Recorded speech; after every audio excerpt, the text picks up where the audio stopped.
के द्वारा की जाती है। यहाँ से मैं आज आपको बताऊंगा मौर्य साम्राज्य मगध पे नंदवंश जिसके अंतिम शासक घनानंद थे, उनको हराने में चाणक्य ने चंद्रगुप्त मौर्य की मदद की थी और इस तरह से नंद वंश का समापन हो गया।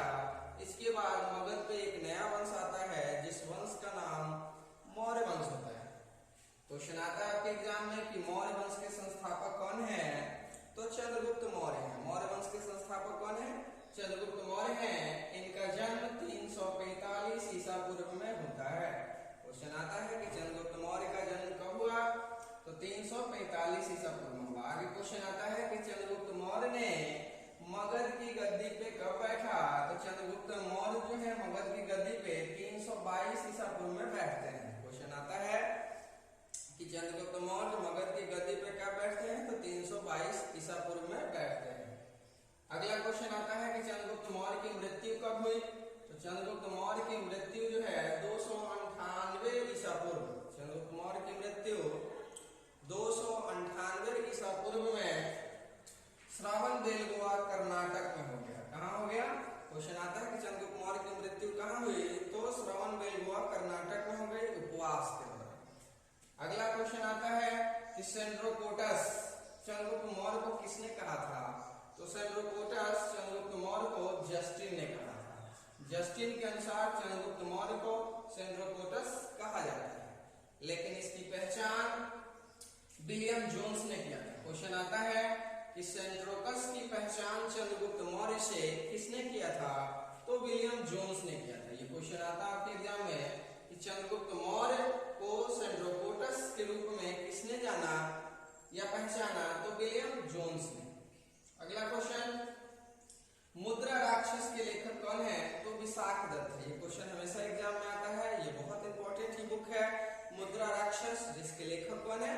विशाखदत्त। अगला क्वेश्चन आता है अर्थशास्त्र के लेखक कौन है, तो अर्थशास्त्र के लेखक चाणक्य, विष्णुगुप्त या कौटिल्य हैं।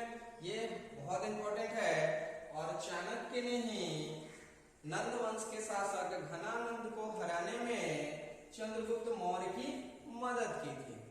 हालांकि नंद वंश के जो अंतिम शासक थे घनानंद, उसे चंद्रगुप्त मौर्य युद्ध नहीं करना चाहते थे, क्योंकि बहुत सारे इतिहास के बुक के माध्यम से ऐसा पता लगता है कि वो उनकी पुत्री से प्रेम करते थे, इसलिए मगध पे आक्रमण करना नहीं चाहते थे। लेकिन चाणक्य के उकसाने के पश्चात चंद्रगुप्त मौर्य क्या करते हैं, घनानंद से युद्ध करते हैं और अंततः युद्ध में घनानंद को हराते हैं और एक नया वंश आ जाता है मगध पे, मौर्य वंश, जिसके संस्थापक कौन कहलाते हैं?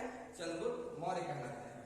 तो चाणक्य ने घनानंद को हराने में चंद्रगुप्त मौर्य की मदद की थी और इस मदद के लिए क्या हुआ है कि चंद्रगुप्त जब राजा बनते हैं तो इन्हें क्या करते हैं, अपने राज दरबार का प्रधानमंत्री बना देते हैं। इसके बाद क्या होता है, क्वेश्चन आता है आपके एग्जाम में कि अर्थशास्त्र की जो पुस्तक है जिसके लेखक चाणक्य हैं, ये किससे विषय वस्तु से संबंधित है, तो राजनीतिक विषय वस्तु से संबंधित है, यानी राज व्यवस्था से संबंधित है। अगला क्वेश्चन आएगा कि इंडिका के लेखक कौन है, तो इंडिका के लेखक मेगास्थनीज हैं। इंडिका पुस्तक के लेखक कौन है? मेगास्थनीज हैं। और ये मेगास्थनीज कौन थे, तो सेल्यूकस निकेटर के राजदूत हैं। मेगास्थनीज कौन है? सेल्यूकस निकेटर के राजदूत हैं। अगला क्वेश्चन, इंडिका पुस्तक में ही यह वर्णित है मेगास्थनीज ने पहली बार पटना को पालीब्रोथा के नाम से जाना। कहा?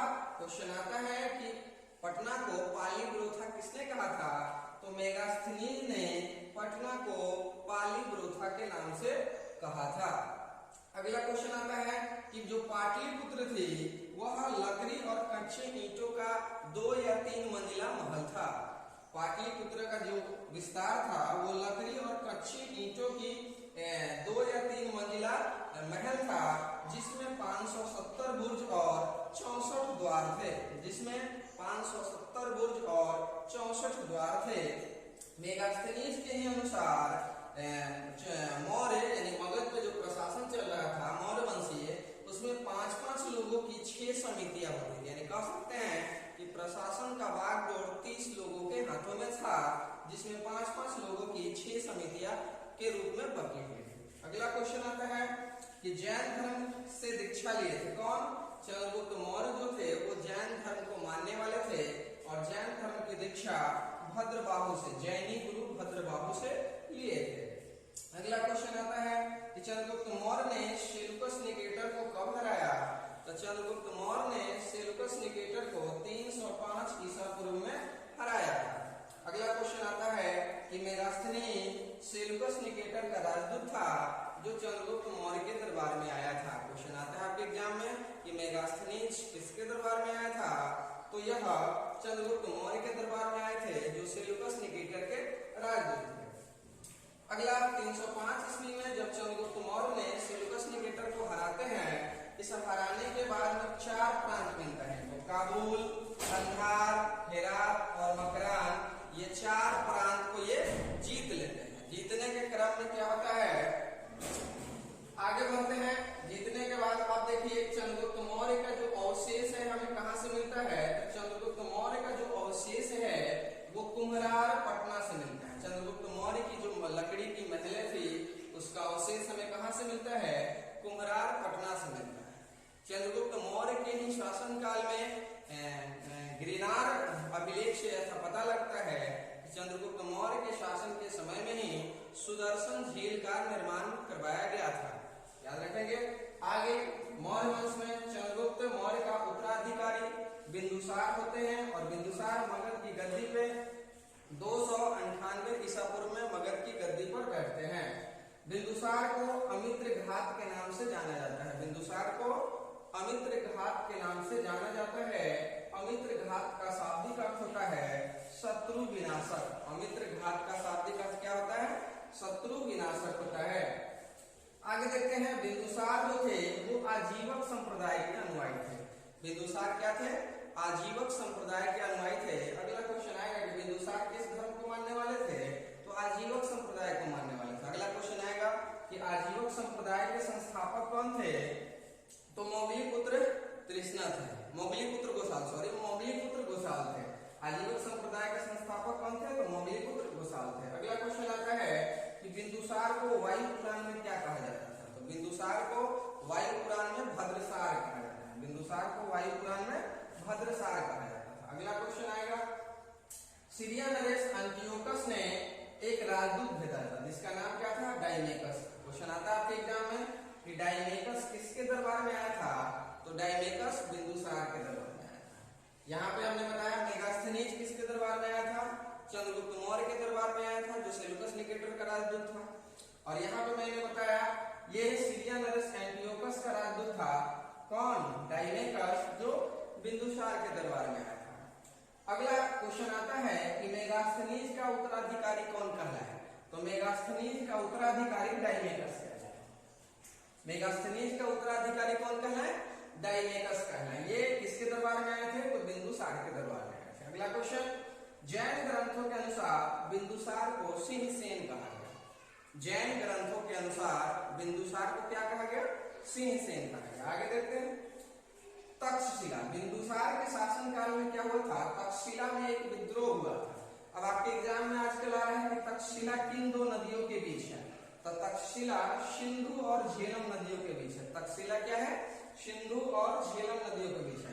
तक्षशिला में एक विद्रोह हुआ था बिंदुसार के शासनकाल में, जिसे दबाने के लिए बिंदुसार ने सबसे पहले अपने बड़े लड़के सुसीम को भेजा और उससे न दब पाया, फिर बाद में अशोक को भेजा था। अशोक अपने शासन के प्रारंभिक काल में अवंती का राज्यपाल था और बाद में जब यहाँ तक्षशिला में विद्रोह होता है तो उसे दबाने के लिए दोबारा जाता है। पहली बार बिंदुसार ने किसे भेजा? सुसीम को भेजा था तक्षशिला में जो विद्रोह थे उसे दबाने के लिए, और नहीं दबा तो फिर बाद में अशोक को दबाने के लिए भेजे और अंततः तक्षशिला का जो युद्ध था वो दबा। आगे बौद्ध विद्वान तारानाथ के अनुसार बिंदुसार को 16 राज्यों का विजेता बनाया। बौद्ध विद्वान तारानाथ, ये भी क्वेश्चन आएगा कि तारानाथ क्या है? तो ये बौद्ध विद्वान है और इनके अनुसार बिंदुसार 16 राज्यों का विजेता। आगे देखते हैं बिंदुसार का उत्तराधिकारी अशोक होते हैं। कह सकते हैं कि अशोक के पिता का नाम क्या था? तो बिंदुसार था। और माता की नाम क्या था? तो सुभद्रांगी। अशोक के माता का नाम क्या था? सुभद्रांगी। अब देखते हैं अशोक मगध की गद्दी पे कब बैठते हैं, तो 269 ईसा पूर्व में बैठते हैं। अशोक मगध की गद्दी पे कब बैठते हैं, तो 269 ईसा पूर्व में मगध की गद्दी पे बैठते हैं। अगला जो बहुत इंपॉर्टेंट है और हर बार एग्जाम में आने वाला है कि कलिंग युद्ध का वर्णन, यानी अशोक ने कलिंग युद्ध कब जीता था, तो 261 ईसा पूर्व में। कलिंग युद्ध का वर्णन यानी कलिंग युद्ध 261 ईसा पूर्व में हुआ था, जिसमें अशोक विजयी रहे थे। यह अपने शासन के 8वें वर्ष किए थे।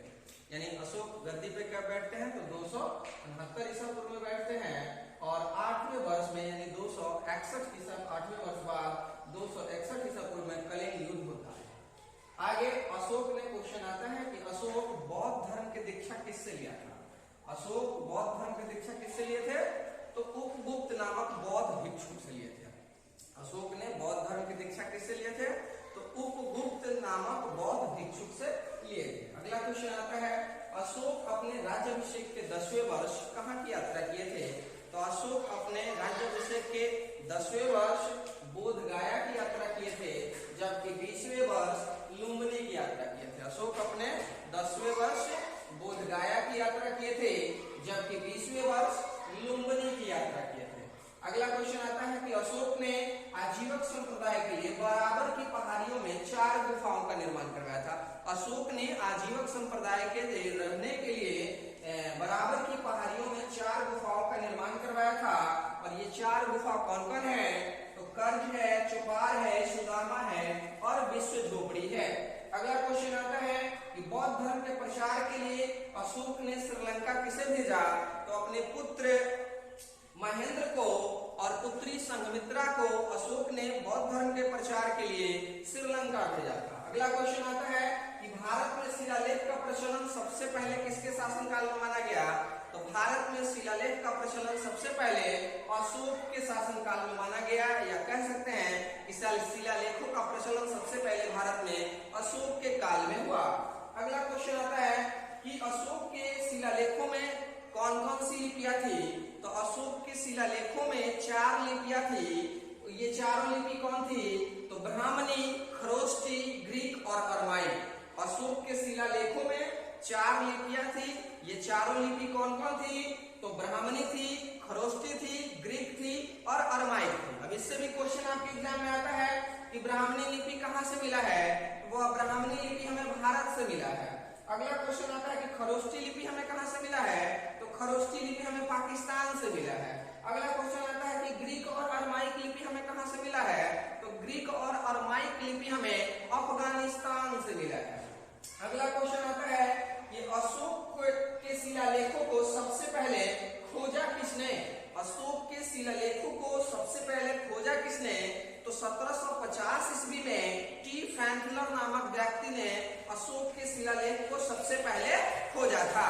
इसके बाद अगला क्वेश्चन आता है कि अशोक के शिलालेख को सबसे पहले पढ़ा किसने, तो अशोक के शिलालेख को सबसे पहले 1837 ईस्वी में जेम्स प्रिसेप नाम का व्यक्ति ने पढ़ा था। ये क्वेश्चन आता है कि अशोक के शिलालेख को सबसे पहले खोजा किसने, तो 1750 ईस्वी में टी फैंकलर ने खोजा था, जबकि अशोक के शिलालेख को सबसे पहले पढ़ा किसने, तो 1837 ईस्वी में जेम्स प्रिसेप ने पढ़ा था।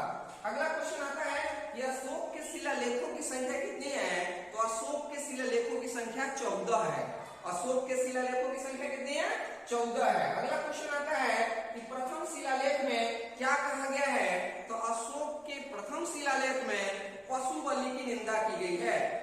अशोक के प्रथम शिलालेख में पशु बलि की निंदा की गई है और इसी में अशोक ने कहा था कि सभी मनुष्य मेरे बच्चे हैं।